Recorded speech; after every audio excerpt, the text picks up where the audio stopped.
தமிழகத்திலேயே மிகப்பெரிய ஷோரூம் மற்றும் 20 வருட அனுபவம் கொண்ட ஈசிடெக்கின் இயர் எண்ட் ஆஃபர் ஆரம்பம். சென்னை பெரம்பூரில் சாலையில் குளம் போல் தேங்கியுள்ள மழை நீரால் வாகன ஓட்டிகள் பொதுமக்கள் பெரும் சிரமத்திற்கு ஆளாகியுள்ளனர். இதுகுறித்த கூடுதல் தகவல்களை செய்தியாளர் வெங்கடேசன் வழங்கிட கேட்கலாம். வெங்கடேசன், இது சரியா பெரம்பூர்ல எந்த பகுதியை நாம இப்ப திரையில பார்த்துட்டு இருக்கோம்? அங்க இருக்கக்கூடிய நிலவரம் என்ன? வணக்கம். டிட்வா புயல் காரணமாக நேற்று சென்னையில் பரவலாக மழை பெய்யும் என்று எதிர்பார்க்கப்பட்ட நிலையில் நேற்று ஓரளவு மழை மட்டுமே பெய்தது. ஆனால் இன்று காலை முதலே சென்னையில் பல்வேறு இடங்களில் விட்டு கனமழை பெய்து வருகிறது. இதன் காரணமாக தாழ்வான பகுதிகளில் தண்ணீர் தேங்கி பொதுமக்களின் இயல்பு வாழ்க்கை பாதிக்கப்பட்டுள்ளது.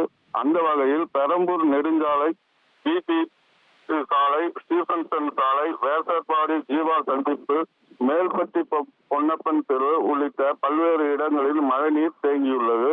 பெரம்பூர் முரசொலிமாறன் மேம்பாலம் அருகே சுமார் 1 அடிக்கு மட்டுமே தண்ணீர் தேங்கியுள்ளது. மாநகராட்சி ஊழியர்கள் மின் மோட்டார் மூலம் தண்ணீரை வெளியேற்றி வருகின்றனர். உங்களுடைய தகவல்களுக்கு நன்றி வெங்கடேசன்.